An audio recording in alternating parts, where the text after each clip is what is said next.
Bonjour à tous, bonjour à toutes, bonjour à tous. On va être galant, on va commencer par les dames. Comment allez-vous tous aujourd'hui?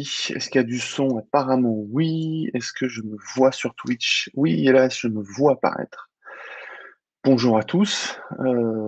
Comment allez-vous? Oui, c'est moi, c'est Antoine. Si vous êtes sage, Alexis viendra nous faire un petit coucou en fin d'émission. Alexis avait pas mal de trucs. Il a dîné très tard chez Chalençon hier, pour être honnête avec vous. Et il était un peu raisin. Il m'a appelé du Palais Vivienne à 2 heures du matin en me disant c'est de la folie. Je serai jamais l'attaque et je pourrais pas lire la presse. J'arrive plus à voir. Il me dit, je vois plus rien. Voilà, non, c'est pas vrai. Il va nous faire un petit coucou. Non, pas Chalençon, pas Chalençon. J'ai remisé mes perruques et, euh, et j'ai découvert que le bilan de carbone de ces perruques était lamentable. 9 euros sur Amazon, livraison incluse, puisque je suis Amazon Prime. Voilà, c'est honteux. Il y en a plein qui sont Amazon Prime ici, je les vois, je peux les balancer parce qu'ils ont la petite. Moi, je sais pas si vous le voyez, vous, moi j'ai un petit logo avec une petite couronne. Alors, sachez que on évolue tout doucement, vous avez vu, on fait des petits tests avec Alexis. Déjà, on maîtrise le son, on a mis un certain temps avant de maîtriser le son. On maîtrise un petit peu mieux les insertions. Voilà, on travaille pas mal hein, pour faire un truc un peu plus chouette. Et Alexis viendra déguisé en Mésaï. C'est exactement ça. Avec le musicien, c'est très drôle. Et Alexis était chez Duhamel avec Hortefeux, peut-être, à savoir. Alors oui, Amazon, c'est pas Amazon, je boycotte un peu aussi, c'est vrai, mais des fois c'est pratique. Et puis on est sur le serveur d'Amazon là. Twitch a été racheté pour 4 milliards, je crois, il y a 6 ans, 7 ans, 6 ans, 5 ans. C'est amusant.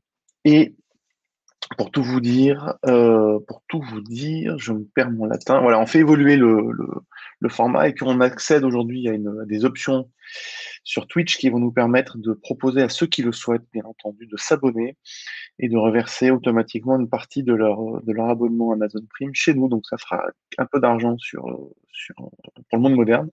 Alors le but, bien entendu, d'acheter un sous-marin nucléaire comme le souhaite Alexis ou un jet. C'est de faire évoluer principalement le site internet et puis de pouvoir rémunérer les pigistes, les journalistes qui travaillent pour nous au monde moderne. Alors, alors, alors, alors, on va commencer une revue de presse très particulière, comme toujours, avec ma maîtrise extrêmement aléatoire de ces outils. On va faire Libération, Le Monde et Le Figaro, pas dans cet ordre-là. Nous aurons un invité, un avocat qui va nous parler de la réforme pénale, normalement dans 10 minutes, si tout se passe bien. Alors j'entends du bruit dans mon micro. Est-ce que c'est lui qui est déjà en salle d'attente ou pas du tout? Je vais regarder. Oui, il est bien en salle d'attente. Il pourra passer tout à l'heure quand je le demanderai. Euh, donc, il va arriver tout à l'heure. On remarque qu'on peut commencer par ça. Si jamais il est d'actualité, on peut commencer directement par ça. On va commencer par Libération et on va le recevoir tout de suite. Alors, je vais bricoler sous vos yeux, estomaquer. Je vais créer une nouvelle entrée dans notre machine de guerre absolument incroyable. Tac. Est-ce que ça fonctionne? Est-ce que je vois mon invité prestigieux? Oui, il est là, c'est parfait. Il est dans l'élément. Alors, on va quand même coller la couverture de Libération, ça sera mieux. Comment allez-vous? Il faut monter en puissance. Alors, on ne te voit pas encore, Jean-Baptiste, on va bientôt te voir. Voilà, juste 30 secondes, je prépare je prépare deux trucs. Voilà, tac. Je prépare, et attention, sous les yeux ébahis, en toute logique. Tac, voilà. Tu apparais. Donc nous sommes avec Maître Jean-Baptiste de Decker, un avocat que j'ai appelé au hasard dans l'annuaire, et je suis tombé sur mon petit frère. Salut Antoine, salut, bonjour tout le monde. Absolument incroyable. Tu vas bien? Ça va et toi? Bah écoute, ça va pas trop mal. Je te remercie d'être là. Donc Bien sûr, comme je te avec l'ai plaisir. dit hier, quand Alexis m'a appelé du Palais Vivien à 2 heures du matin, je t'ai rappelé en disant si tu venais nous parler de la réforme de la justice. Donc on va coller. Alors toi tu le vois pas parce que tu n'es pas sur Twitch. Peut-être que sur Twitch je Non. sais pas. Mais on va essayer de coller. On va y arriver parce que je suis très bon maintenant avec mes petits doigts. On va essayer de coller la Tu une. finis par maîtriser tout ça, ouais. Pardon. Ouais, il faut Tu finis paramétrer par tout ça. maîtriser. Pardon. J'entends pas ce que tu Tu dis. finis par maîtriser tout ça, je dis. Ah, je commence à avoir une maîtrise absolument diabolique de cette technique. Sans la perruque, c'est moins bien, je trouve. Sans la perruque, c'est moins bien. Non, mais la perruque, je peux pas la mettre tous les jours. C'est pas possible. Donc en fait, non, enfin, une information, il y a quelque chose qui fait l'actualité, c'est la, comment on appelle ça, la réforme de la justice qui est proposée, qui va être présentée aujourd'hui au Conseil des ministres, parce que nous sommes le mercredi, jour du Conseil des ministres. Voilà, on a la une de Libération à l'écran, qui est portée donc par le garde des Sceaux Xavier Dupond-Moretti. Non, c'est pas Xavier Dupond-Moretti. Xavier Pas du tout. Dupont-Ligonnès, non, c'est que tu confonds, C'est Antoine. ça. Je confonds Dupond-Ligonnès et Dupond-Moretti, c'est étrange. Non.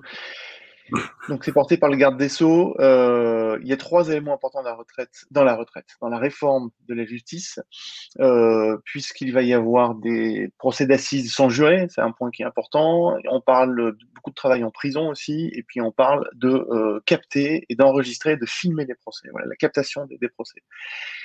Donc toi, tu es avocat pénaliste à Lyon, jeune avocat. Qu'est-ce que tu penses de cette retraite, de cette réforme de Alors, la justice? il y a beaucoup de choses dans ce projet de réforme de la justice qui est plus vaste que ces quelques points que tu as évoqués. Ce qui est Mhm. important et ce qu'on peut noter, c'est que enfin, les projets de réforme de la justice, on en a quasiment tous les ans. En 4 ans, on en a eu quasiment un par an.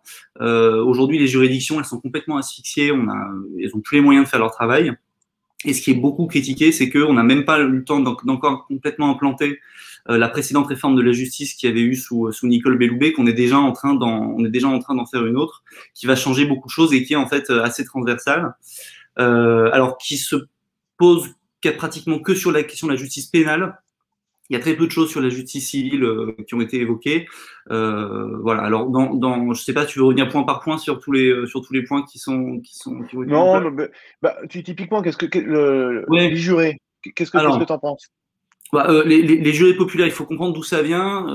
Les jurés populaires, ils ont été mis en place au moment de la Révolution française. Il y avait cette idée de faire rentrer le peuple à l'intérieur de ces institutions-là Mhm. et de s'inspirer un peu des modèles anglo-saxons où on a des jurés partout, même dans les procès civils, il y a des jurés à chaque instant, à chaque audience. On a vraiment cette volonté de faire participer le peuple au pouvoir judiciaire, qui est un des trois pouvoirs de la démocratie parlementaire.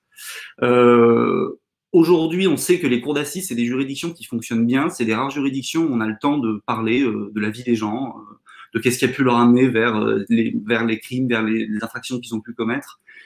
C'est des belles juridictions.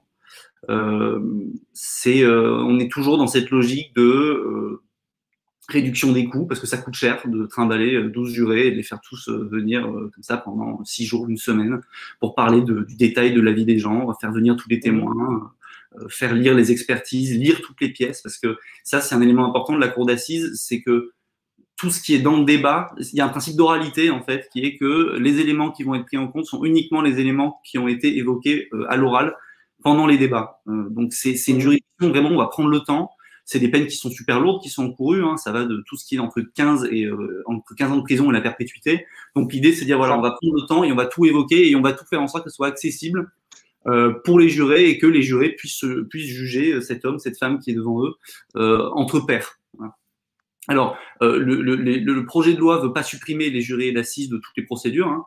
Il veut seulement remplacer les cours d'assises telles qu'elles existent aujourd'hui par par des cours criminelles départementales qui ont pour objectif de remplacer donc les jurés d'assises par des magistrats professionnels uniquement pour certains crimes, c'est-à-dire les crimes qui sont punis de moins de 20 ans de prison. Donc c'est tout ce Mhm. qui va consister, alors ça va être les viols et les violences et les vols avec violence principalement. Voilà. Donc on a cet Et, objectif-là, on va faire sortir les viols et les vols avec violence de l'examen des jurés populaires. et l'objectif, c'est d'aller plus vite et que ça coûte moins cher. On peut L'objectif, c'est résumer comme d'aller plus ça? vite et que ça coûte moins cher. C'est exactement ça. Alors, il y a un rapport qui est sorti il y a quelques temps, là, en 2020, assez régulièrement, le Conseil de l'Europe fait un espèce d'audit des justices des pays membres du Conseil de l'Europe, qui est une instance un peu plus large que celle de l'Union européenne. Il y a la Russie et la Suisse, notamment, dedans, en plus. Et dans ce rapport-là, on voit que la France est toujours extrêmement mal placée, notamment par rapport aux pays qui ont des PIB similaires. On Mhm. prend l'Allemagne beaucoup comme modèle pour beaucoup de politiques économiques. On pourrait prendre l'Allemagne comme modèle en termes de financement de la justice. puisqu'elle est quasiment, enfin, pour un pays qui a la même proportion en termes de PIB, on est quasiment une justice qui est doublée, enfin, c'est le double d'investissement qui fait dans la justice. Voilà. Alors, il y a eu une augmentation des budgets de la justice ces dernières années. Effectivement, c'est vrai que c'est assez historique même. Le ministre l'avait un peu, s'en était un peu vanté dans tous les médias en disant qu'il avait obtenu, il avait arraché de haute lutte une augmentation historique du budget de la justice. Alors, c'est vrai. On est à hauteur de 8%, hein, en termes de hausse historique, on n'est pas non plus, c'est pas délirant non plus. Et on sait que principalement, cette hausse de budget, elle est partie dans la création de places de prison. Voilà. Donc on n'est pas dans, alors il y a des magistrats, il y a des jurés qui ont été, il y a des greffiers qui ont été embauchés, mais pas assez. En réalité, aujourd'hui, la justice est en train d'être complètement asphyxiée de par ses manques de moyens. D'ailleurs, l'article de Libération est assez intéressant parce qu'il parle à la fin du rapport qu'ont les Français avec leur justice. Alors, il y a une défiance plutôt globale, mais en réalité, tous les gens qui ont été confrontés à la justice sont plutôt satisfaits des décisions qui ont été rendues. Hein, je crois que c'est à hauteur de 70%. Et qu'en revanche, la principale critique qui est faite à la justice française, c'est sa lenteur. Et ça, de la lenteur, hein, c'est pas très compliqué. Le ministre quand il était arrivé, il avait parlé de situations innovantes et disruptives qu'il fallait mettre en place. Il a vite repris les éléments de langage de LREM, ça fait plaisir. Et il a vite parlé donc de solutions innovantes et disruptives. Il y a quelque chose de pas très innovant et pas très disruptif, c'est d'embaucher des gens, voilà, pour gérer les stocks. Ça marche en général. Voilà, des gens qui travaillent, qui sont à leur bureau et qui font tomber des dossiers, qui font avancer les procédures. Ça, c'est pas innovant, c'est pas disruptif, mais ça fonctionne. Alors, juste une seconde, je vais enlever. On a des petits problèmes pendant que tu parles, c'est très intéressant. Je vais bannir un peu leur sombre, qui est assez grossier. Je vois pas ce qu'ils racontent depuis tout à l'heure sur le stream. Je suis désolé, les amis, pour qui nous suivaient. Voilà, allez hop, dégage. J'adore. C'est mon côté, tu sais, videur de boîte de nuit. Je me sens fort. C'est très grossier, ce monsieur. Je sais pas qui c'était. Excusez-nous, chers membres de la communauté des minorités actives et silencieuses et énervées. Ça me trouble quand je vois des gens qui m'insultent sur Internet. C'est assez troublant. Ça commence. Voilà, on avait au début un tout petit groupe de gens très gentils, et puis on a des gens un peu agacés qui de temps en temps viennent dire des bêtises et qui sont grossiers sur insupportable. On peut pas être d'accord avec nous, mais être grossier, c'est pénible. Donc, ok, c'est intéressant. Donc, une fois je vois pallier au manque de moyens, on en avait parlé avec une juge d'application des peines qui expliquait que c'était elle qui achetait le papier et les stylos pour ses greffiers parce que le budget ne permettait pas d'acheter du papier. Et c'est compliqué de rendre la justice, même aujourd'hui. Voilà. Rapidement, sur les deux choses que note Libération, le travail en prison, c'est un sujet qui est important, je pense. Tout à fait. Alors, le travail en prison, effectivement, alors ça s'inscrit dans le cadre d'une réforme de l'application des peines, en plus, qu'il veut mettre en place. Il faut lire ça. Alors, c'est un élément qui peut sembler de l'ordre du détail dans l'article de Libération. C'est la question de la suppression des crédits de réduction de peine. C'est-à-dire que, alors c'est quelque chose qui est assez mal compris. C'est un peu une vieille baderne de la droite qui demande depuis des années systématiquement, quand la droite est dans l'opposition, ils demandent la suppression des crédits de réduction de peine, et quand ils sont au pouvoir, ils le font pas. Alors, c'est quoi les crédits de réduction de peine? C'est lorsque vous avez une peine de prison qui est prononcée, automatiquement, on a un espèce de crédit qui est mis pour le détenu, qui est une peine de prison qui ne va pas effectuer. Typiquement, c'est 3 mois la première année, 2 mois les années qui suivent. L'idée, c'est quoi? C'est de dire, si tu te comportes bien, ces crédits restent. Si en revanche, tu vas commettre des infractions à l'intérieur de l'établissement pénitentiaire, ces crédits vont être enlevés au fur et à mesure. Et par ailleurs, en plus de ces crédits de réduction de peine, on peut avoir des crédits supplémentaires de peine pour par exemple, récompenser le bon comportement d'un détenu, le fait qu'il suive des formations, le fait qu'il travaille, le fait qu'il suive des soins, le fait qu'il indemnise les victimes, voilà, toute une série de faits, de choses qu'il peut mettre en œuvre pour pouvoir assurer sa réinsertion. Alors l'objectif de Dupond-Moretti, c'est de supprimer les crédits de réduction de peine, c'est des choses qui sont absolument pas demandées par aucun acteur du monde judiciaire, et notamment par les juges d'application des peines, parce qu'en vérité, c'est un formidable outil pour eux. C'est une sorte de carotte et de bâton, si vous voulez. C'est un moyen pour eux de leur permettre de dire, voilà, vous avez ça, si vous vous comportez bien, ça reste. Et ça permet de les garder à la sortie de prison sous une forme de main de justice, voilà, pour leur dire, continuez à bien vous comporter, parce que ces mois de prison-là, ils restent un peu au-dessus de votre tête, si vous voulez. Ça permet d'éviter ce dont on sait que c'est un élément qui va faire de la comment dire, je perds mes mots. C'est toujours ça, mais c'est pas grave. Reprends ton fil. Oui, non, je veux dire, quand quand on recommence une infraction, je suis avocat et j'oublie ce mot, c'est de la La récidive? récidive, pardon, la récidive, effectivement. Voilà, c'est ça. Donc, pour éviter la récidive, on sait que le pire, c'est des sorties sèches. C'est-à-dire le fait je suis en prison un jour, je sors le lendemain, il n'y a plus rien, j'ai plus aucun contrôle sur mes actes, j'ai plus personne qui me suit, j'ai plus personne qui m'aide aussi à me réinsérer dans la vie active.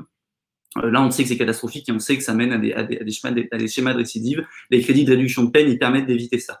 Alors, l'objectif de Dupond-Moretti, lui, ce qu'il explique, c'est que pour lui, il faut que la prison soit véritablement un lieu où on reprenne la voie du travail, on recommence à travailler, on reprenne le cours de sa vie et qu'on peut pas simplement avoir une automaticité, comme ça, un crédit de réduction de peine qui arrive de manière automatique.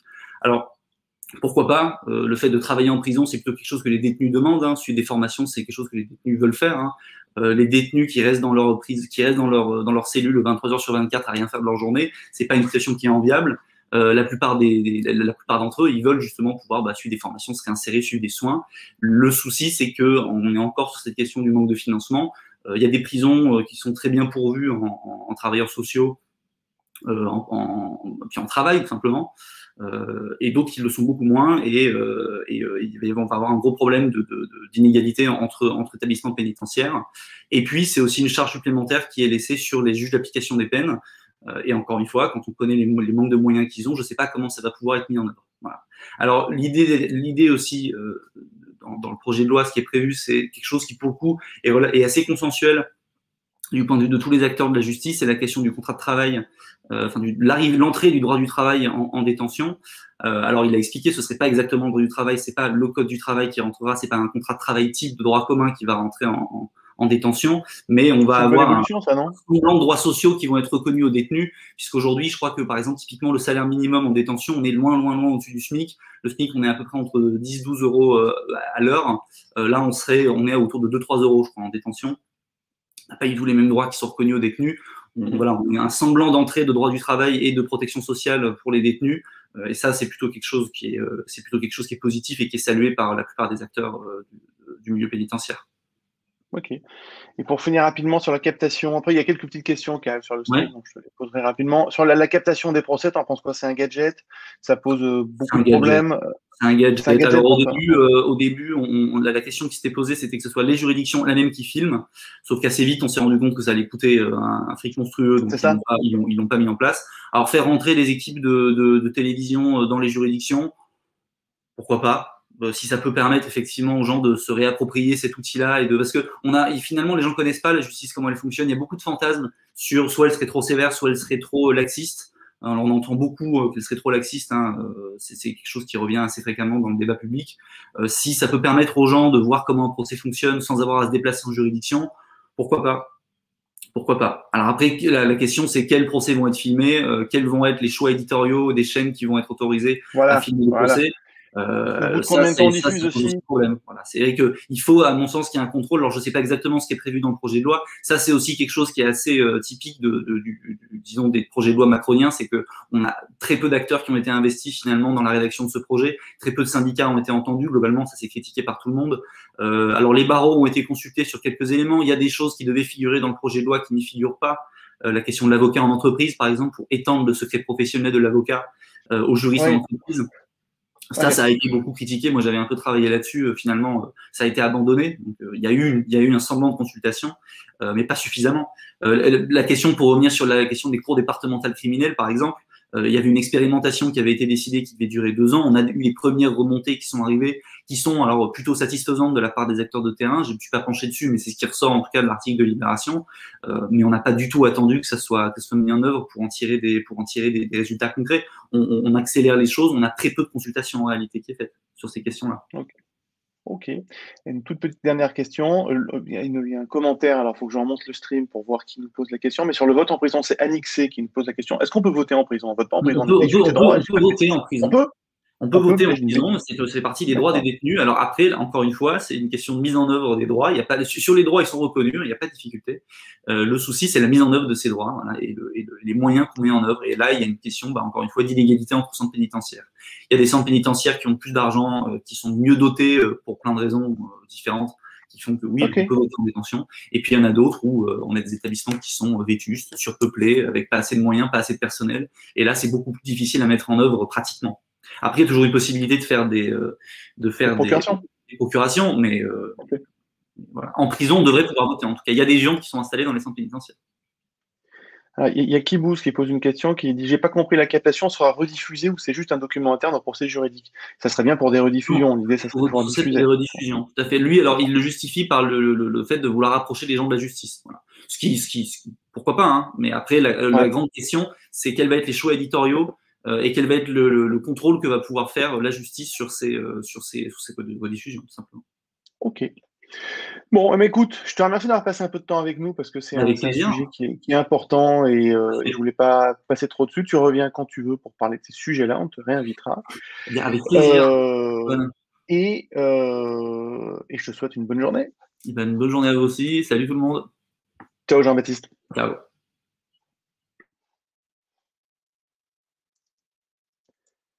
Voilà, on va retourner au fil de notre revue de presse. Si vous le voulez bien, tac, je vais enlever et faire quitter Jean-Baptiste de l'espace. Voilà, il n'est plus là. Je reprends. La revue de presse va reprendre son rôle un peu normal. Mais voilà, on souhaitait avec Alexis de temps en temps, en fonction de l'actualité, faire intervenir des gens qui connaissent mieux que nous ces sujets-là. Et je trouve intéressant de faire venir Jean-Baptiste de Decker, qui en toute transparence est mon petit frère. Libération, on va reprendre le fil classique de la revue de presse. Libération, alors hier en Inde, n'importe quoi. Je suis fatigué ce matin, je perds mes mots. Hier, en fin de revue de presse, Alexis nous a parlé des super mutants qui arrivaient du Brésil. En Inde, on va voir des super mutants aussi. Donc en Inde, de l'insouciance à la catastrophe, titre Libération, avec une photo que j'ai pas mis, mais d'Indiens au bord du Gange lors de rituels religieux, sans port du masque bien évidemment, les salauds, et on nous explique que voilà, ça va être un nid à super variants et qui pourra peut-être affronter en première division le super variant brésilien. Donc il y a une vraie inquiétude, il y a une vraie stigmatisation des pays pauvres aussi qui n'ont pas forcément les moyens d'une politique sanitaire importante. Et l'article est intéressant. On va finir Libération avec un petit truc rigolo, un petit peu de légèreté dans ce monde de brut, avec les puissants algorithmes d'intelligence artificielle de Facebook qui ont détruit la page de Beach, la ville de Moselle, la petite ville de Moselle, qui a été écrabouillée par l'algorithme du géant numérique Facebook. Voilà, Beach n'a pas pu passer, ça a été stoppé. Voilà. Voilà, la page a apparemment été libérée. Il y a eu un recours qui a été mis en place, mais c'est amusant de voir. Bon, tout petit mot, voilà, bitch, c'est un vilain mot, c'est un vilain mot en anglais. Comment est-ce qu'une page entière peut disparaître? Une page d'une ville, quand même, c'est pas rien qui peut disparaître. Voilà pour Libération. On va continuer notre revue de presse avec Le Monde. Le Monde qui s'affiche mal, voilà, avec ma dernière slide, tac, qui s'affiche. Qu'est-ce que c'est que ce merdier? Voilà, qui s'affiche. Donc je vais reprendre mes notes, parce que c'est toujours bien quand on perd un peu ses mots de se rapprocher de ses notes. Donc euh, Plantu est parti du Monde. Il a quitté en même temps que Willem qui quittait Libération. Il a quitté la une du Monde, qu'il a remplacé par Cartooning for Peace. Et c'est toujours un peu agaçant, ces petits dessins de Cartooning for Peace, cette idée que le dessin humoristique doit être est forcément politique et forcément politisé, forcément lié aux gentils. Voilà. Les dessinateurs sont pas des soldats. On a bien vu avec Charlie Hebdo comment ça se finit. Et les dessins sont souvent un peu niais. Voilà. Donc ça m'a un peu agacé, ce petit dessin de Cartooning for Peace. J'aurais préféré voir, euh, voir quelqu'un d'autre qui remplace Plantu, voilà, plus régulièrement plutôt que cette équipe de gens pas toujours très drôles. À mon avis, c'est pas bienveillant, mais c'est mon avis. Très amusant. Alors, je reviendrai pas sur ces articles-là, mais tout en haut, vous ne le voyez pas forcément en haut de la une du Monde. Dans 1 milliard d'années, la fin de la vie sur Terre. Donc en fait, il y a des scientifiques qui sont en train de travailler depuis très longtemps, des astrophysiciens, des scientifiques qui travaillent sur comment est-ce que la vie sur Terre va disparaître, parce qu'il y aura peut-être trop d'oxygène, parce que l'univers va se déchirer. Donc on parle dans plusieurs dizaines de milliards d'années. La fin de la vie sur Terre, je trouve ça à la fois très poétique et très naïf comme petit article. Comme petite une en page scientifique du Monde, dont je vous éviterai la lecture puisqu'elle dépasse clairement mes capacités de de compréhension. Ah, vous voulez voir le dessin en question? Ah, le dessin en question, c'est un petit virus qui tourne, trois petits virus qui tournent, et puis la France va bientôt arriver aux 100 000 morts. Donc, il y a, comme si c'était dans un stade, et puis il y a un petit petite fille qui dit à sa maman, et qui lui dit, il y a encore combien de tours de piste? Voilà. Bon, c'est pas très drôle. Voilà. Je trouve pas ça pas très drôle, mais c'est mon avis, et voilà, c'est ça. Tant qu'il n'y a pas Gors, ouais, Gors et ses pingouins sur Libération, qui a quitté Libération parce que les gens sont trop méchants avec lui. Et je me souviens plus de son dessin. J'ai pas d'opinion sur Xavier Gors. Je appelle tout le monde Xavier aujourd'hui. Je sais pas si vous avez vu. C'est la fatigue. Dans le monde, un sujet. Alors ça va être un petit peu le moment. Pas très sympa, hein. Le monde pute un peu. La France veut revoir la règle des 3% de déficit. Donc, il y a des règles qui ont été fixées par Maastricht, vous le savez, traité signé en 92, qui impose aux États pas plus de 60% de déficit, et par an, pas plus de 3% de déficit par an. Donc 60% global et pas plus de 3% de déficit par an.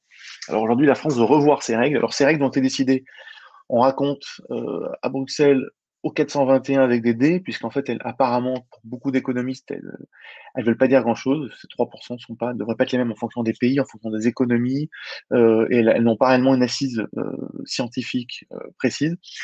Et c'est là où je vous dis, c'est le moment pas très sympa, c'est que, ah bah, je vous ai pas mis la une. Voilà, on va repasser en mode comme ça, c'est plus facile, c'est plus direct. Donc vous avez l'article qui prouve ce que je vous dis pas de bêtises. Le Monde parle vraiment de ça. Et j'ai cherché dans mes archives et je me suis souvenu, en 2009, la règle d'or. Je ne sais pas si vous vous souvenez de ce moment-là. C'était une promesse électorale de Nicolas Sarkozy qui voulait fixer dans la Constitution la règle d'or. Voilà. Donc Eric Woerth propose d'inscrire dans le marbre les règles les plus contraignantes du déficit budgétaire. On peut pas qui dépassait en 2020 les 8%, 2010 pardon les 8%. Opération de communication ou engagement vertueux. Donc l'article de l'Express pour trouver qu'il y a un accès libre sur Internet est délicieux. C'était des génies, il faut pas oublier, on en oublie avec l'équipe actuelle qu'on a quand même eu des très bons avant. Pour moi, M. Woerth, c'est une légende de la politique française. Il était dans tous les mauvais coups, il a été là. Et bon, c'est facile, hein, 11 ans après de ressortir un article comme ça, mais ça m'amusait, voilà, de vous montrer cette petite capsule du temps. Voilà, c'était vrai. Donc en fait, voilà, on va essayer de sortir de ça parce que sinon, on ne pourra pas forcément s'en sortir. Dans le monde, qu'avons-nous après dans le monde? La diplomatie du vaccin de la Chine prise à revers. Donc c'est une double page, voilà, qui parle enfin, du soft power, de l'intérêt du vaccin pour les pays. Alors la France, je crois que j'ai déjà dit ici, et je suis pas seul à le dire du reste, est le seul pays membre du comité oh là là, putain, je perds mes mots, c'est effrayant. Et le seul pays membre de l'ONU, voilà, j'ai oublié le comité de surveillance, le conseil de surveillance de l'ONU, pardon, à pas avoir de vaccin. On a du virus, mais on n'a pas de vaccin. Et bah voilà, le vaccin chinois serait pas si efficace que ça fait un peu le merdier. Orban attend ces vaccins pour vacciner. Tous les grands dirigeants ont comme sortie du tunnel les vaccins, et donc les providers, les vendeurs de vaccins, les fabricants de vaccins sont très très importants. Voilà. Donc une double page très intéressante dans le monde. Et puis, alors ça, je vous en fais la lecture, c'est rigolo. Je vous parle effectivement que tous les dirigeants politiques veulent sortir un peu de l'image du président Covid. Et Macron 2022 veut sortir de ça. Voilà. Donc il y a une double page qu'il faut que je vous récupère. Pas une double page, il y a un petit article qu'il faut absolument que je vous récupère parce qu'il est délicieux. Voilà, on lui conseille à notre président. J'ai perdu le curseur de ma souris, ça va être beaucoup plus compliqué de vous lire ça. Je vais le récupérer. Voilà, je vais le récupérer ici. Tac, dans mes articles du Monde. Voilà, ça va s'afficher sur mon écran en grand. Tous les conseillers, plusieurs soutiens du chef de l'État plaident pour que celui-ci apparaisse comme un nouveau dirigeant capable de bousculer le système. Donc on a le système qui a quand même pris un coup, qui est un peu en position latérale de sécurité, et on veut un président qui fout des grandes claques dans la gueule pour le réveiller. Stanislas de Guérisy défend une idée qu'Emmanuel Macron apparaisse de nouveau comme l'homme capable de bousculer le système. Voilà, c'est ça. Donc en 2017, l'ancien ministre de l'économie avait misé sur l'épuisement du clivage gauche-droite et sa jeunesse. pour transformer la société et les pratiques politiques. Donc on voit le résultat 4 ans après. Et voilà, il va falloir commencer un petit peu à être un petit peu énervé et il va falloir sortir de cette position-là de président Covid. La lecture de cet article est rigolote et triste à la fois. Un autre article étonnant dans Le Monde, en Azerbaïdjan, la sextape devient un instrument de répression. Donc c'est assez terrifiant puisque tous les opposants du régime pseudo-dictatorial, je ne sais pas comment on peut le définir, on va demander à Alexis de venir bientôt nous aider à le définir. Je ne sais pas s'il est en salle d'attente, Alexis. Est-ce qu'il est arrivé en salle d'attente? Je ne sais pas, je vais regarder s'il arrive, comme ça on le fait venir et puis il finit la revue de presse avec nous.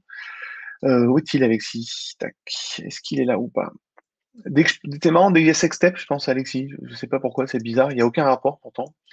Est-ce qu'Alexis est dans la salle d'attente? Non, Alexis n'est pas dans la salle d'attente. Il va pas tarder à arriver. Parce que j'ai un message de lui, non, je l'avais dit 8h30. Mais les agapes du palais Vivienne ont dû le retarder. Donc voilà, la sextape devient un instrument de répression politique très fort, notamment auprès des féministes, où on vient filmer l'intimité des opposantes et des opposants.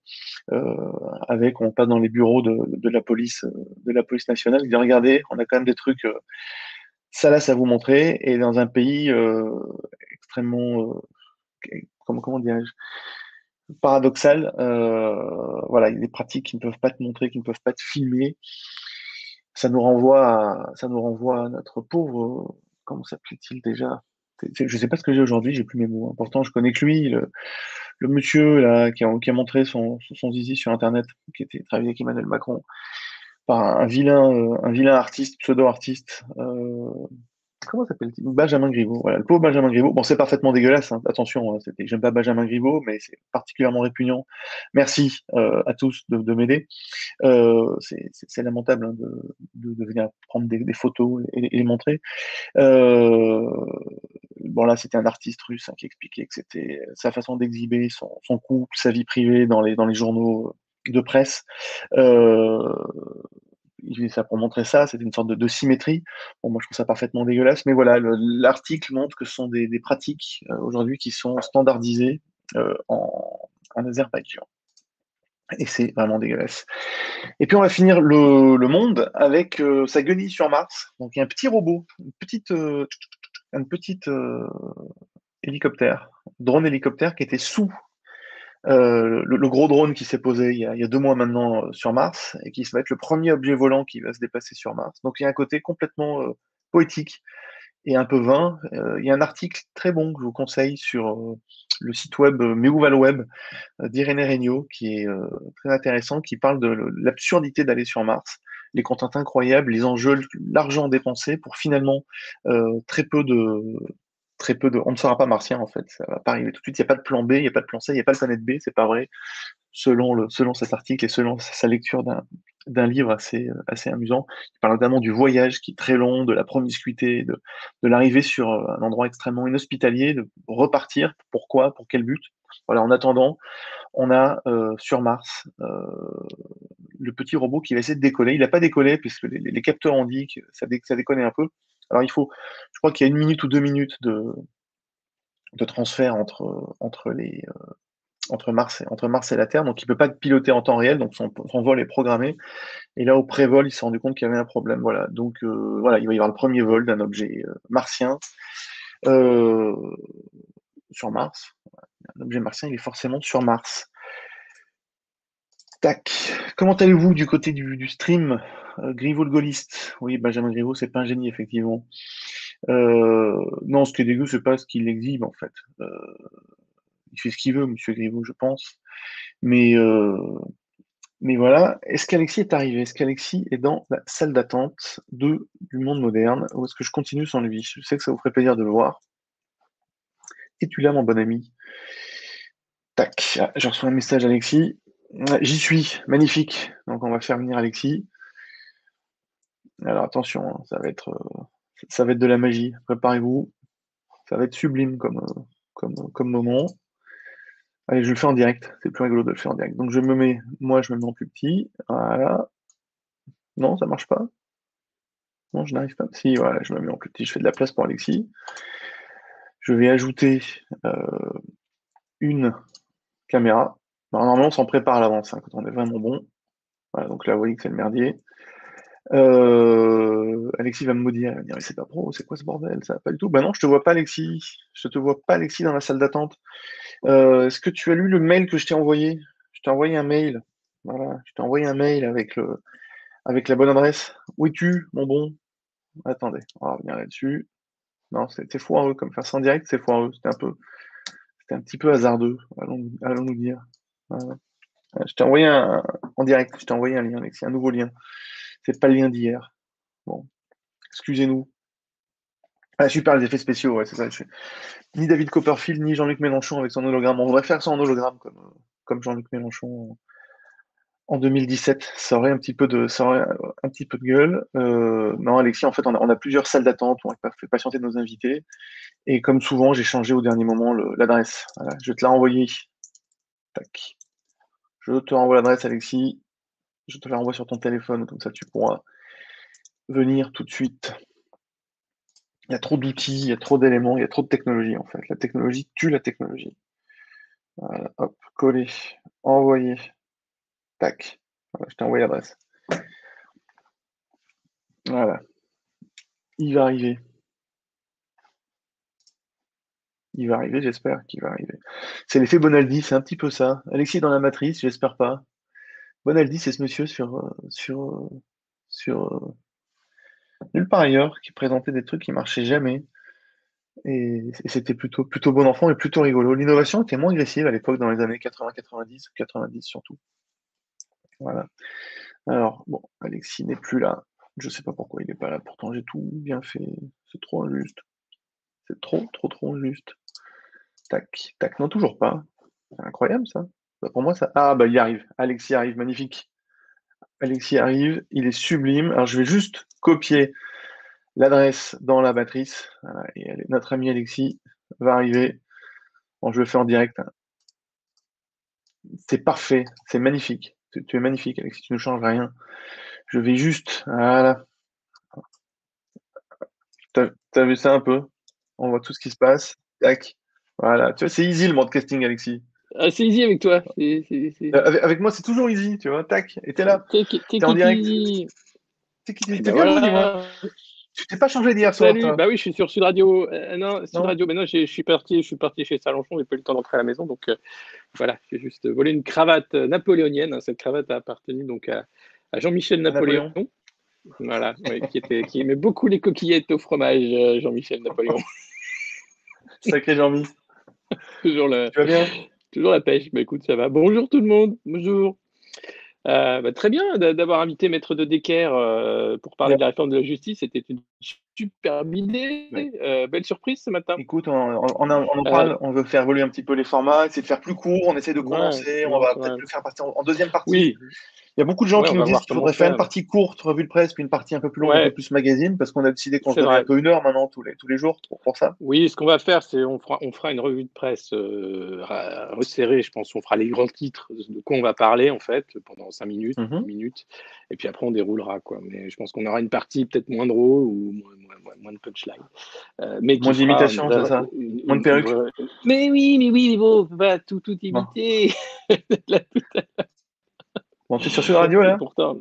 Ouais, je vais parler. J'ai déjà fait mon édito sur les 424 milliards que vont coûter le quoi qu'il en coûte, va nous coûter hein, en impôts divers et variés, sauf pour les riches. Et puis là, j'y retourne pour le club de l'info dans 5 minutes. Et puis ensuite, je suis avec Valérie Expert pour parler de tout et n'importe quoi, comme je le sais si bien le faire, notamment. C'est un métier, absolument. C'est un métier. Oui, alors oui, ça l'est devenu. Ça l'est devenu. Attends, alors, on frappe à ma porte, tu vois. Voilà. Il meuble un peu, je sais pas ce qui se Ah, passe. Je reviens tout de alors, suite. alors, attendez, et là, c'est en direct, incroyable. Voilà. Ce qui va arriver va vous surprendre. Tu vois, C'est le vrai chien dansant qui là, débarque. C'était une blague. Non, il non. y a des effets spéciaux dans cette revue de presse, c'est incroyable. Incroyable, franchement, c'est magnifique. Très fier. On voulait, Alexis, on a dit Euh, qu'on en parlait. On veut faire en vrai Debout la France. Alors, oui, bah ça, en fait. auriez-vous Voilà. Explique un peu, là, voilà. Alors Fais l'idée, ce qu'on c'est veut faire. plutôt que m'avoir moi et Antoine, alors vous nous aurez, hein, bien sûr, on va continuer nos bêtises, moi je vais faire l'arbitre presse.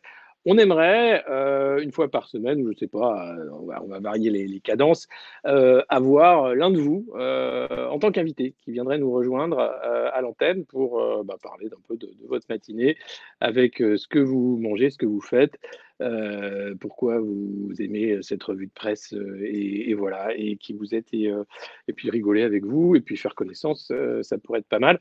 On a déjà des gens qui nous ont dit leur intérêt, donc voilà, photographes ou autres. Alors, on a un mail pour ça? Alors, on a un mail contact@lemondemoderne.media. Donc, allez-y, vous nous envoyez votre mail. Alors, ce qu'il nous faut, c'est vos contacts pour qu'on puisse ensuite vous contacter et faire cette Debout la France, cette rubrique où vous allez ah oui, alors je suis avec Elisabeth Lévy tout à l'heure qui a dit, alors elle a fait une sortie magnifique en disant maintenant que les bistrots sont fermés, comment voulez-vous que je bosse? Moi, je fais mes interviews au bistrot. C'était sur le plateau Elle de est drôle. Pujadas. Oui, bah oui, elle est drôle. Attends, elle est drôle. Elle est au moins drôle. Pas Bah, au toujours, mais en moins, tout cas. non, mais parfois, elle me fait bien rire. Non, non, franchement. Quand est-ce que tu l'as fait faire un petit coucou? Ah, bah Dans écoute, la revue de je presse, ça pourrais de lui la gueule. proposer mais alors comme elle est très occupée le matin, hein, entre Sud Radio, elle Ouais, y est tous les j'imagine. matins, moi c'est pas tous les matins, plus après elle fait CNews aussi, je crois elle fait vraiment parce qu'elle est pro, elle fait pas le faux pro. Oui. Non, non. Donc c'est plus compliqué, mais ouais, pourquoi pas en avoir d'autres, maintenant qu'on a cette technologie incroyable où on peut donner rendez-vous à qui on veut. Donc C'est déjà ça. à vous, elle mérite cette femme, dit Kika. Ah bon? Ah Ouais, bon? c'est une bonne vie. C'est étonnant. Une personne comme elle ne fait pas du tout rire. Oh, Si, c'est une performance. Non, après, c'est une oui, performance d'avoir Elisabeth c'est- Lévy dans son émission. Voilà. ouais, voilà, c'est quelque chose, surtout arriver à débattre, arriver à en placer une, ça c'est quelque chose. Maintenant que je la connais, j'y arrive, mais avant c'est assez drôle. La première fois, c'est quand même un choc, hein. Tu te prends un truc dans la gueule, t'es pas prêt, hein. C'est vif, hein. C'est très Ah, vif. c'est vif, en même temps, tu sais pas, mais c'est, voilà. Maintenant que je la connais, ça me fait marrer. Euh, voilà, donc voilà, contact at lemondemoderne.media pour venir nous faire un coucou. Eh bien oui.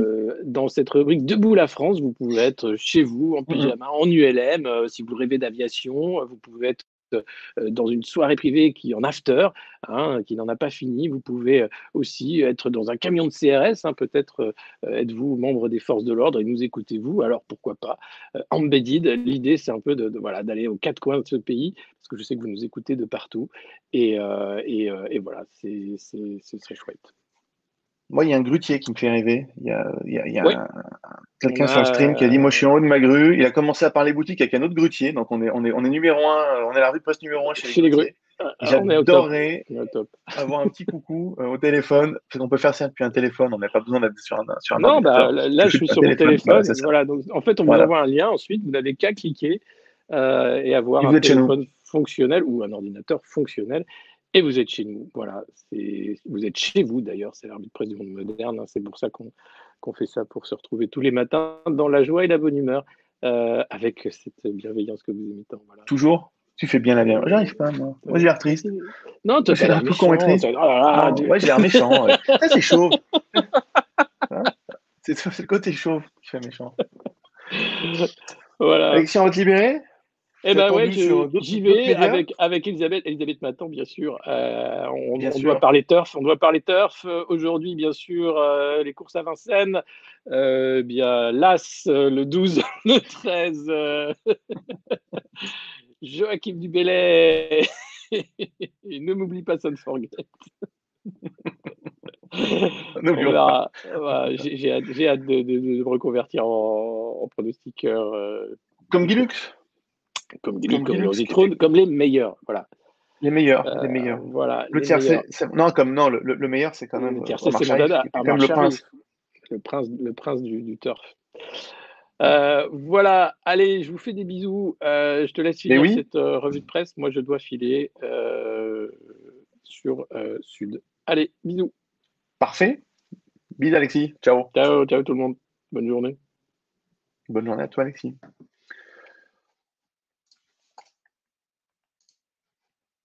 Nous allons donc continuer et finir notre revue de presse avec le Figaro. Le Figaro, Covid-19, les conditions d'une sortie de crise, alors qu'elles sont extrêmement fluctuantes, parce que comme on vous l'a rappelé, il y a 4 à 6 semaines, ça devait être fini, on devait tenir encore 4 à 6 semaines. Donc le Figaro parle de seuil de tolérance, parle mais c'est quand que c'est fini ce merdier, on n'a pas encore de solution. Alors l'information importante, c'est que apparemment l'exécutif maintiendrait, ça doit être validé aujourd'hui après le Conseil des ministres, le scrutin régional du 13 et du 20 juin. Voilà, donc on a Gérard Larcher qui est content, voilà, qui dit que on peut pas changer, on peut pas décaler une élection, c'est trop important. Le président de la République est garant de la démocratie dans le pays, et que c'est impossible pour lui de changer la date des élections parce que selon les chiffres donnés par les comités scientifiques, notamment celui de l'Élysée, au mois de juin, on aura 30 millions de personnes qui seront vaccinées et 16 millions de gens fragiles, les vieilles personnes tout simplement. L'électorat de Gérard Larcher, c'est cruel, mais c'est comme souvent des vieux. Donc le coup est malin. Voilà. Est-ce que s'il y aura un impact dans les urnes au niveau des scrutins régionaux? À voir, à regarder comment ça va se passer. On passe debout la France, ce petit micro-parti. Micro-parti. Alors c'est rigolo parce qu'il y a donc, le Talk, le Figaro, qui est une sorte de pareil d'émission. C'est pas sur Twitch, hein, c'est sur d'autres supports, mais c'est avec les mêmes outils. Moi, j'étais allé voir un jour Alexis était interviewé et participé à cette émission-là. Les moyens techniques, bon, un peu plus grosses que nous quand même, pour être honnête. Mais puis il y a du Dupont-Aignan qui vient. Et Dupont-Aignan, il n'est pas content parce que c'est une manœuvre pour qu'il n'y ait pas de débat présidentiel. Bon, c'est une sorte de décaler les élections. Alors, le pauvre était pas informé qu'apparemment les élections étaient quand même à la bonne période. Donc lui, il a un recours à Marine Le Pen à laquelle il s'est rallié aux dernières élections présidentielles. Tout le monde s'est barré dans son parti. Et l'article se fout de sa gueule entre les lignes parce qu'il appelle le patron de Debout la France. Le patron d'un parti vide, en fait, puisque tout le monde s'est barré chez Marine Le Pen. Mais bon, quand on n'a personne, j'imagine qu'on fait venir Dupont-Aignan. Ce serait marrant d'avoir Dupont-Aignan dans Debout la France de la revue de presse du Monde moderne. Ça serait quelque chose je sais pas, de rigolo, de déplacé rigolo. Et puis, une bonne nouvelle, complètement paradoxale, un pas vers un vaccin contre le VIH. Le VIH, c'est le vaccin du sida, c'est le virus du sida, tout simplement. Virus très compliqué. Alors, c'est depuis 83 que le sida a été détecté, a été identifié, a été séquencé. Je ne sais pas si on séquençait à l'époque, je ne sais pas les outils qu'on possédions à l'époque, mais c'était quand même autre chose qu'aujourd'hui. Et c'était un virus on avait vu une maladie à partir de 81, les Américains appelaient ça le gay syndrome, puisque les populations touchées étaient souvent les populations homosexuelles, d'hommes homosexuels. Et voilà, en 2021, un pas vers un vaccin VIH, alors euh, qui utiliserait les techniques d'ARN messager, en fait, c'est quelque chose d'assez moderne, qui bénéficierait en fait des recherches qui ont été faites pour les virus liés au Covid. Donc on voit à la fois les progrès scientifiques qui ont été faits qui sont complètement fous, et puis d'un côté l'empressement qu'on a peut-être à sortir des vaccins trop vite, notamment quand on voit des vaccins d'AstraZeneca, de Johnson Johnson, Janssen, la version européenne de ce vaccin-là. Donc voilà, c'est paradoxal, c'est une bonne nouvelle. Les Chinois, eux, ils ont un truc, ce qu'ils ont fait pour ça, ils ont fait naître des bébés qui résistent au VIH, en fait. Les Chinois ont une approche au corps qui est très différente de nos sociétés, nos civilisations judéo-chrétiennes. Ils s'en foutent un peu, ils bricolent un peu le vivant beaucoup plus que nous, ils ont beaucoup moins de loi éthique. Et donc, il y a des premiers bébés qui sont nés avec une résistance au virus du sida. J'ai vu cet article qui était assez inquiétant, en fait. Et puis, vous savez, dans le Figaro, c'est marrant, les gens gueulent un peu. On parlait d'Elisabeth Lévy, qui est quand même, pour gueuler, c'est quand même pas la dernière. Et dans le Figaro, voilà, tout le temps, les gens qui râlent, la France a-t-elle peur du risque? Voilà. Donc, il y a une éditorialiste, une journaliste du Figaro qui dit quand même, putain, on n'innove plus, on fait plus rien, on donne de l'argent à un foutre aux Français, il faudrait quand même qu'on arrête d'être peureux et qu'on peu plus de viralité ferait pas de mal à notre pays. Alors c'est toujours marrant parce que c'est un petit peu le lectorat du Figaro. Alors, je généralise un petit peu, toujours peut-être trop, mais d'un côté les mecs supportent pas le moins de jeune qui fait une rêve partie dans son coin, qui sort un peu des clous, on le supporte pas. Par contre, le port du masque sous le nez, je pense qu'on pourrait faire les lecteurs du Figaro portent plus le masque sous le nez que les autres. Je pense que c'est possible. Donc voilà, il y a trop d'argent qui est dans nos entreprises pour rien faire. Les jeunes ne vont pas à l'école, les jeunes ne font pas la bringue. Il faut prendre son risque. Voilà. Et ce délire de Paris macronien qui revient c'est pas un éditorial du reste, c'est la rubrique champ libre C'est un peu l'open bar de la pensée pour les éditorialistes du Figaro, qui m'a fait sourire. Petite nouvelle, toute petite nouvelle, mais qui est intéressante. Donc ça, c'est dans les pages économie du Figaro. On passe un peu du coq à l'âne. C'est Microsoft qui rachète une méga acquisition dans le domaine de l'IA. Alors l'IA qui en est pas, hein, c'est pas intelligent en fait, c'est l'automatisation de beaucoup de processus. Pour en parler longtemps, c'est un de mes métiers. Donc une énorme acquisition pour 13 ou 16 milliards. J'arrive plus à lire, l'écran est trop petit. Pour un logiciel de text-to-speech, de speech-to-text, en fait, la voix de votre assistant personnel, si vous avez un téléphone Apple, c'est Nuance qui fait la transformation de ce que vous dites en texte pour que le robot puisse le comprendre, la transformation de ce que dit le robot en voix, c'est le speech-to-text et le text-to-speech. Voilà, donc, énorme acquisition de Microsoft pour 20 milliards de dollars. J'arrive à lire, mes yeux en fin de revue de presse sont un peu meilleurs, donc pour 20 milliards de dollars. J'avais des chiffres qui étaient erronés. Et c'est une information qui me semble être importante. C'est peut-être le prisme de mon métier, je ne sais pas. Et puis, on va finir la revue de presse sur une bonne nouvelle. Poséidon, la torpille russe qui créerait des tsunamis, serait testée, alors sans charge bien entendu, sans charge opérationnelle. Et là, c'est complètement fou en fait. On avait en tout début de revue de presse, juste après l'arrivée de Jean-Baptiste, les physiciens, les astrophysiciens qui se posent des questions sur la fin de la Terre. Est-ce que ce sera parce qu'il y aura trop d'oxygène? Est-ce que ce sera parce que l'univers va se déchirer? Il y a des articles magnifiques sur la matière noire, la matière sombre de l'univers. C'est complètement lunaire quand on a une information comme celle-là sur les nouvelles armes russes. Alors, je vais prendre mes notes parce que les chiffres sont dingues et puis moi, je suis vraiment pas un spécialiste. Il y a un problème dans le chat apparemment. Qu'est-ce qui se passe? Qu'est-ce qui se passe? Il y a quelqu'un qui me troll. Barre de fer, l'humoriste, plus personne. Qu'est-ce que c'est que ça? Il faut aller faire le ménage. Alors, on va faire le ménage. Puis après, je vous parle des armes de destruction russes et puis on finira sur ça, puisque c'est pas très grave. Et puis, voilà, s'il y en a qui veulent être modérateurs aussi pour nous filer un coup de main, n'hésitez pas, contact@lemondemoderne.media. On va être rarement autant trollé. Alors, soit c'est parce que je suis vraiment très mauvais, ce qui est possible. Alors, barre de fer, jusqu'à dans votre slip. Mais qu'est-ce que c'est que ça? Mais qui est cette personne? Enfin, petite créature énervée. Pourquoi tu t'énerves? Il y a plein de trucs pour toi. Allez, tac, bannir. J'irai lire ça après. Voilà. Il n'y a pas de modo en fait, Antoine. En fait, c'est moi qui fais la modération quand Alexis est là et Alexis ne peut pas faire la mienne. Donc voilà, s'il y en a qui veulent donner un peu de temps pendant la revue de presse pour jouer à ça, c'est avec plaisir qu'on donnerait des jetons de, de modération pour pouvoir le faire. Bien entendu, on vire les gens grossiers, voilà, tout simplement. Voilà. Je vous ai fait confiance. Il parle de slip, je sais pas pourquoi il parle de slip. Je relirai après. Après, je vais m'écouter pour essayer d'améliorer tout ça. Et donc, on parlait du Poséidon, la torpille russe qui crée des tsunamis. Donc, c'est complètement terrifiant comme arme.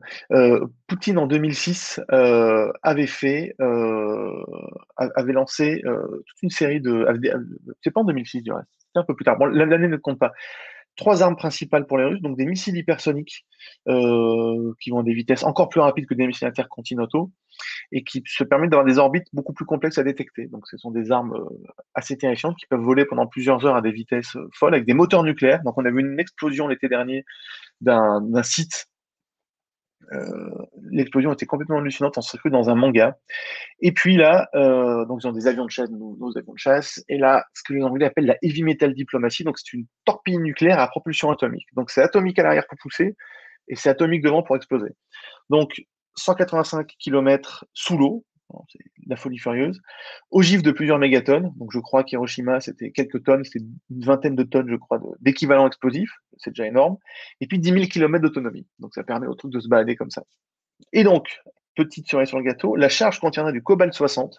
Alors, il faut faire confiance au Figaro, parce que je suis vraiment pas expert en nucléaire et en armement, pour amplifier les retombées radioactives, rendant inhabitable pour des décennies les zones qui auraient explosé. Donc, ça explose sous l'eau, ça balance de l'eau dégueulasse de partout, et c'est l'apocalypse. Donc, bon, ça c'est le projet, c'est le plan, c'est l'innovation de la start-up nation russe. Jusqu'où ça va aller, on ne sait pas ce que c'est vrai, on ne sait pas non plus. Il y a beaucoup de communication autour de ça, et notamment le nom des armes pour le missile avait été voté dans une émission russe, à la télévision russe. On devait choisir, les gens pouvaient voter par SMS pour choisir le nom des armes de l'apocalypse russe. Donc c'est bien entendu des éléments de communication, mais ça sent pas bon, voilà. Et cet été, il y a l'horloge de l'Apocalypse, vous savez, c'est une horloge qui a été créée en 47 par une ONG, un groupe d'experts. Il y a 13 lauréats du prix Nobel qui chaque année fixent l'heure avant l'Apocalypse. Et cette année, les aiguilles ont avancé de 20 secondes. Donc nous sommes, selon ces personnes-là, à 20 secondes à 100 secondes pardon, de l'Apocalypse. Donc c'est bien entendu imagé, c'est par rapport à la crise Covid, c'est pas un tic-tac qui est. Mais voilà, c'est pour dire attention, ça sent pas bon. Et ça me rappelle cette phrase d'Einstein que je vais vous faire à l'arrache. Je ne connais pas les armes de la Troisième Guerre mondiale, mais la quatrième, ça sera des pierres et des bâtons. Voilà, à vérifier exactement. Donc, profitons de la vie avant que le Cobalt 60 rende tous les territoires inoccupés. C'est pas marrant de finir une revue de presse comme ça entre le monsieur qui parle de mon slip sur Internet et qui est grossier et cette ogive nucléaire. Quelle drôle de fin de revue de presse, un peu chaotique comme toujours quand je suis là. Écoutez, chers amis, c'est fini. C'était encore plus hasardeux que d'habitude, mais c'était marrant. Voilà, donc l'important, c'est qu'on va faire évoluer le format. Comme l'a dit Alexis, contact@lemondemoderne.media pour ceux qui veulent venir un petit peu avec nous, peut-être plus en seconde partie de revue de presse, pour la partie magazine, discuter un peu avec nous des sujets. Alors, Mamie Bigou, elle n'est pas fan des invités, puisque je suis gavé des vidéos d'experts. Par contre, une véritable revue de presse m'intéresse. Mais écoute, on tient, on tient, on tient bonne note de ton avis. Voilà. On va essayer peut-être de faire un autre format plus tard dans la journée. On va voir comment on peut s'organiser pour tout ça. Prenez soin de vous. Soyez une minorité active mais pas énervée. Pour ceux qui veulent participer, contact@lemondemoderne.media. Pour ceux qui voudraient nous filer un coup de main pour la modération, parce qu'on a des habitués qui sont là tous les jours, ça sera avec plaisir. Voilà. Et puis, force et courage à tous, et à demain, où Alexis reprendra les rênes de la revue de presse. Je vous souhaite à tous une bonne journée, un bon 14 avril. Bisous, ciao.